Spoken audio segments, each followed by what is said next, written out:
Buenas noches. Esto es Pensar México. El 1 de julio del próximo año, más de 87 millones de mexicanos tendremos la oportunidad de participar en el mayor proceso electoral de nuestra historia. Elegiremos presidente, diputados, senadores y autoridades locales en 30 de las entidades de la República. Es también una oportunidad para conocer, debatir y ponderar las propuestas de quienes buscan ser nuestros representantes. Es la razón de ser de este programa y esta noche nos acompaña Dante Delgado, presidente del Movimiento Ciudadano. Le agradecemos muchísimo haber aceptado esta invitación. Gracias, doctor Goldenberg. Vamos directo al grano. Tengo la impresión que hay dos fenómenos que están erosionando y mucho la confianza en las instituciones públicas. No se necesita ser un gran analista para saber que el aprecio por los partidos, por los políticos, por los congresos, por los gobiernos, parece ser un aprecio decreciente. Y hay dos fenómenos que están en el centro de la atención pública sobre el cual quiero preguntarles. Son, por un lado, el tema de la corrupción y la impunidad, que no solo significa la transferencia de recursos públicos para fines privados, sino que es uno de los ingredientes que más abonan al desprestigio de las instituciones públicas. Y por el otro, el tema de la violencia y la inseguridad. Después de que México a lo largo de las décadas parecía que venía bajando los índices de violencia, en los últimos años el número de muertos, de desaparecidos, de familias quebradas ha venido al alta. Entonces, sin mayor preámbulo le pregunto, ¿cómo ve estos dos fenómenos y qué hacer para tratar de revertirlos, de frenarlos? Bueno, en primer lugar agradecer la oportunidad de tener contacto a través de usted con quienes hacen de la Feria Internacional del Libro de Guadalajara un vehículo para intercambio de puntos de vista, por un lado de intelectuales, académicos, y por otra parte en el entorno del 2018 de actores políticos. El problema de la corrupción y de la inseguridad van de la mano, y en el caso de México en particular, con la disfuncionalidad de un sistema político que le queda pequeño a la sociedad nacional. El ejercicio del poder presidencial se ha traducido en el poder de no poder, y esto lo tenemos que analizar muy claramente, porque aun cuando todos imaginan que en México el presidente tiene, por las facultades discrecionales que durante tanto tiempo se le dieron, por cierto, los gobiernos foxista y calderonista no quisieron hacer ningún cambio, les encantó el viejo sistema político mexicano. Hoy le queda corto una sociedad que demanda precisamente el que se elimine el abuso de poder y la impunidad, que son el cimiento de la corrupción. Y el problema de la inseguridad se refleja también por la captura de programas sociales y, por otra parte, por dejar de hacer la tarea en materia de desarrollo económico. La inseguridad en sí misma, la inseguridad en sí misma es el reflejo de una descomposición en la economía, es un reflejo de políticas públicas equivocadas, y en ese sentido nosotros estamos planteando la necesidad urgente de darle salida al país a través de la construcción de un nuevo régimen que permite un gobierno de coalición, que permite empoderar al poder legislativo como contrapeso del ejecutivo, pero sobre todo poniendo al ciudadano en el centro de la toma de decisiones. En ese sentido, desde luego que se puede combatir la corrupción y desde luego restablecer la paz y seguridad que anhelan los mexicanos. Ha planteado entonces la posibilidad de un cambio de régimen y la idea de un gobierno de coalición. Hoy en la Constitución está esa posibilidad, la idea de que el presidente de manera potestativa pueda construir un gobierno de coalición. pero si mal no entendí, la propuesta es ir más allá, es modificar el régimen de gobierno. Así es.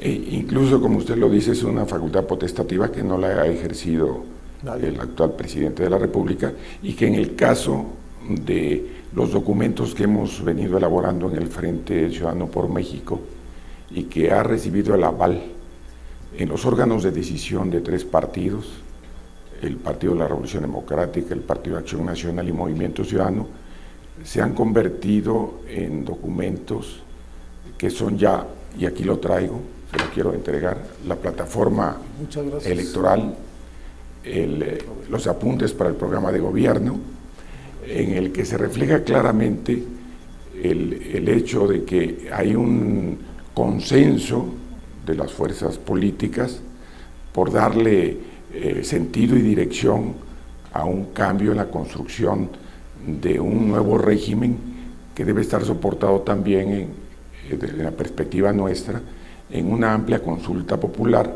que permita llevar adelante la definición de políticas públicas, pero también la definición de un plan nacional de desarrollo que sea el más ampliamente consensado, incluso que implicaría una modesta reforma constitucional para que el Plan Nacional de Desarrollo no se apruebe durante los 6 primeros meses de gobierno, sino que el día 1 de febrero ya se presente y además tenga la aprobación del Congreso de la Unión, que en este momento es solamente para su conocimiento. Es decir, si nosotros logramos involucrar a la sociedad, es claro que vamos a darle raíces y soporte al establecimiento de un nuevo régimen que, en la perspectiva de lo que hoy es el Frente Ciudadano por México, en sus causas y propósitos, las causas son precisamente las que usted ha señalado: corrupción, abuso de poder, impunidad, falta de aplicación del Estado de Derecho, inseguridad,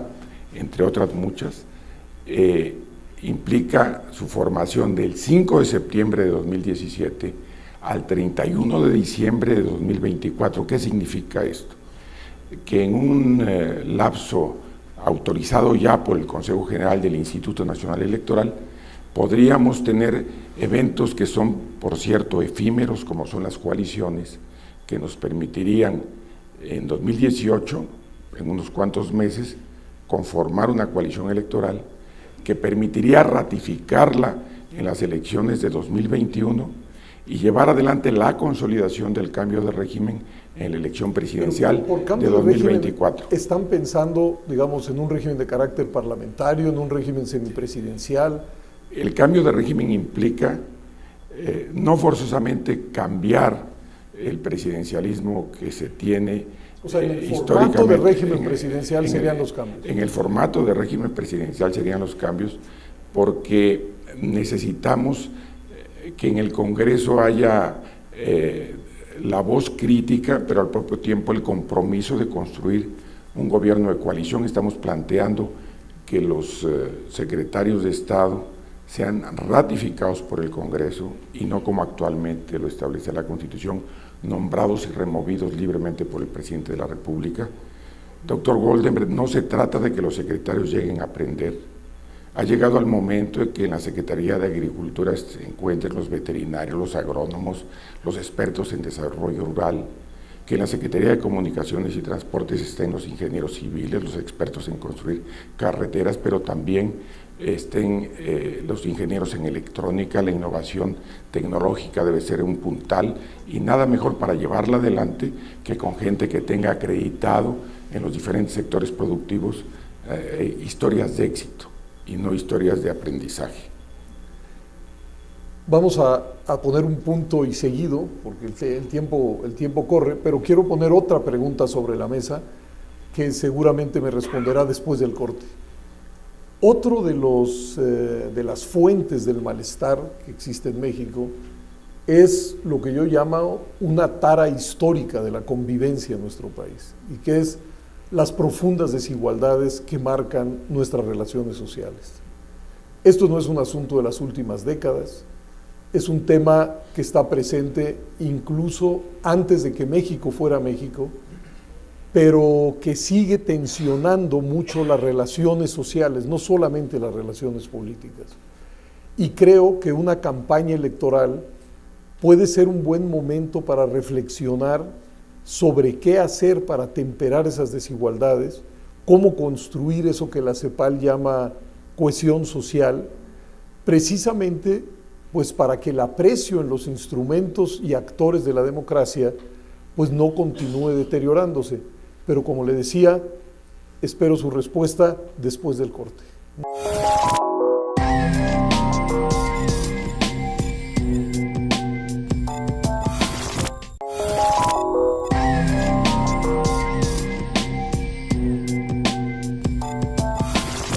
Retomo el tema que había planteado al final del otro segmento. Hace ya 13, 14 años que el Programa de Naciones Unidas, cuando presentó el informe de la democracia para América Latina, señalaba con júbilo que el continente había podido dejar atrás los regímenes dictatoriales y autoritarios. Pero ya desde entonces decía que los temas de la pobreza y la desigualdad podían ir erosionando el aprecio por la vida pública. Y acuñaron una frase, creo yo, muy provocadora, pero muy acertada, cuando decían que el malestar en la democracia, si no se atendían esos problemas, se podía convertir en un malestar con la democracia.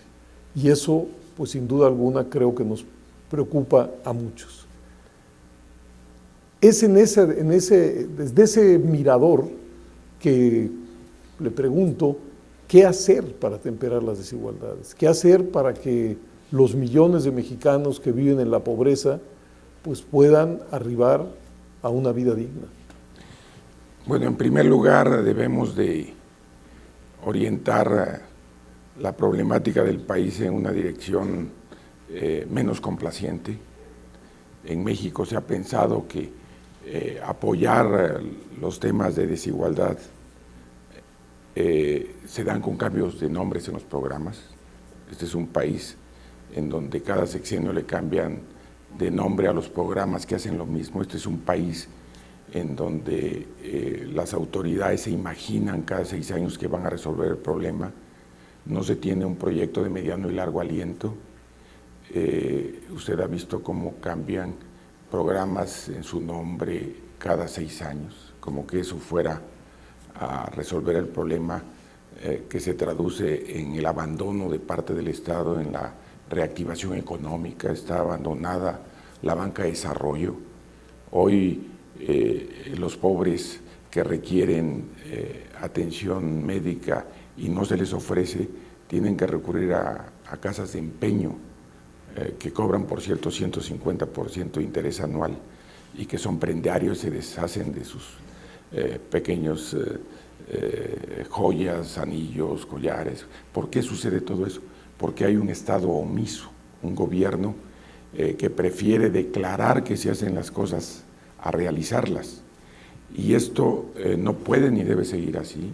Los problemas se reflejan en una creciente pobreza que ahora, a través de indicadores del INEGI, quieren llevarlos en una clasificación de pobreza extrema, pobreza alimentaria, para encontrar respuestas burocráticas a un problema real, la incapacidad del Estado mexicano de resolver el problema que se agiganta de la pobreza, el que la mitad de la población viva con 2 salarios mínimos o menos, es un verdadero agravio al pueblo de México. Y esto tiene explicaciones, usted lo decía muy bien, de regímenes autoritarios se ha pasado a gobiernos democráticos, pero donde la democracia es costosísima. México no puede darse el lujo de tener una democracia que cuesta más de 50,000 millones de pesos al año. Y además, cuando se tardan tantos meses en dar respuesta a conflictos electorales que se suceden en los estados, es decir, estamos fallando en una doble dirección. Los recursos económicos se están canalizando para crecientes burocracias. Si usted revisa en el Congreso, hace 20 años costaba 1/8 parte la Cámara de Diputados de lo que hoy cuesta. Se han multiplicado las burocracias.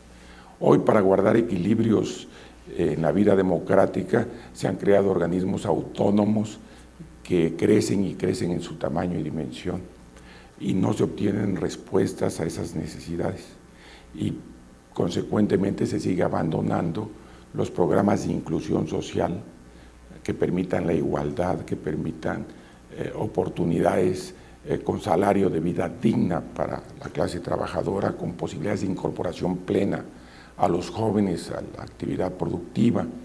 Todo eso tiene soporte en una visión equivocada desde nuestro punto de vista. Es claro que se puede dar una orientación a la política económica con mayor compromiso, un ejercicio de adelgazamiento de los aparatos del Estado son urgentes.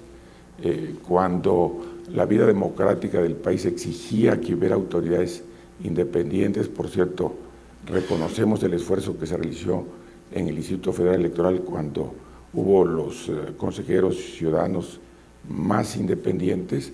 En ese momento la administración costaba el 25% y los partidos recibían el 75% de financiamiento. Ahora es a la inversa, ahora el aparato burocrático cuesta el 75%. Todo eso se refleja en otros órganos autónomos, lo que obliga a que no se canalicen recursos a la labor de reactivar la economía, de combatir la pobreza, de ofrecer a los ciudadanos el derecho a la educación de calidad, salud, vivienda digna y el derecho a la recreación y el esparcimiento, porque la cultura con la educación dan acceso al derecho a la felicidad. Y sí creo que es posible, estamos convencidos, en nuestras propuestas enfocamos la posibilidad de darle una reactivación en la economía y una clara orientación a los programas de apoyo a la pobreza, que actualmente están tan dispersos, son más de 6,000 diferentes programas que se aplican por las diferentes dependencias federales, estatales y municipales para tratar de justificar el apoyo a quienes menos tienen. Déjeme retomar dos de los asuntos que usted ha señalado. Por uno, el primero, en efecto hay una dificultad muy grande para los jóvenes de integrarse al mercado formal del trabajo porque este realmente no crece. Lo que ha crecido en los últimos años es el mundo de la informalidad. Entonces, le pediría sobre ese punto específico que puso sobre la mesa, ¿qué se podría hacer? Y segundo, a veces en este reclamo, por ejemplo, a los órganos autónomos, a veces se deja de ver, creo yo, que una institución como el Instituto Nacional Electoral, en efecto hoy cuesta más, pero porque hoy tiene también más facultades. Quitémoselas. ¿Quién ejercería, por ejemplo, no, por eso. la fiscalización de las finanzas públicas? ¿O quién haría, por ejemplo, el padrón electoral y los listados nominales con fotografía? Estoy tocando un tema en el que usted es el especialista. Desde luego que soy de los que creen que es necesario tener la cédula nacional de identidad, 1. Y 2, en el caso específico de la fiscalización, ¿qué caso tiene andar fiscalizando a municipios que en gastos de precampaña van a recibir 17,000 pesos, que se encuentran en lugares apartados y que no te pueden rendir cuentas de eso? La fiscalización creo que lo deberían de llevar a cabo incluso los institutos locales. Bueno, pero adicionalmente en eso sí se puede dar racionalidad para que a los estados, cuando hay elecciones estatales, se meta la fiscalización, o a los municipios más importantes, pero llevarlo a los niveles a los que se ha llevado, pues de verdad parece ya hasta caricatura. Pero regresando al tema, los jóvenes, la economía. Creo firmemente que tenemos todo para reactivar el campo. El campo está abandonado porque se abandonaron políticas públicas de aliento que permitan reactivar desde las regiones del país la economía. Y esto es posible hacerlo. Estoy convencido de que debemos de encontrar, con la participación de los ciudadanos, de los sectores productivos, de entender que el gobierno por sí solo no lo puede todo, y menos hacer bien, que las asociaciones de empresarios, de comerciantes, la visión de los profesionistas, de los actores sociales de la economía pueden ser muy importantes en la definición de políticas públicas. Se trata de que sean políticas públicas construidas por consenso, poniendo al ciudadano en el centro de la toma de decisiones. En el caso específico de la educación y la cultura tienen que estar los padres de familia, tienen que estar las organizaciones de maestros, tienen que estar las organizaciones de la sociedad civil que quieren que haya una calidad en la educación y que haya una innovación en la tecnología. Por otra parte, también es necesario que tengamos presente el hecho de que los ciudadanos pueden intervenir de manera directa en la asignación de los programas sociales que hoy, capturados por burocracias que le dan sentido clientelar al manejo de los programas, que le permiten darle recursos de apoyo institucional a quienes no lo necesitan y que excluyen de esos padrones a quienes realmente lo requieren.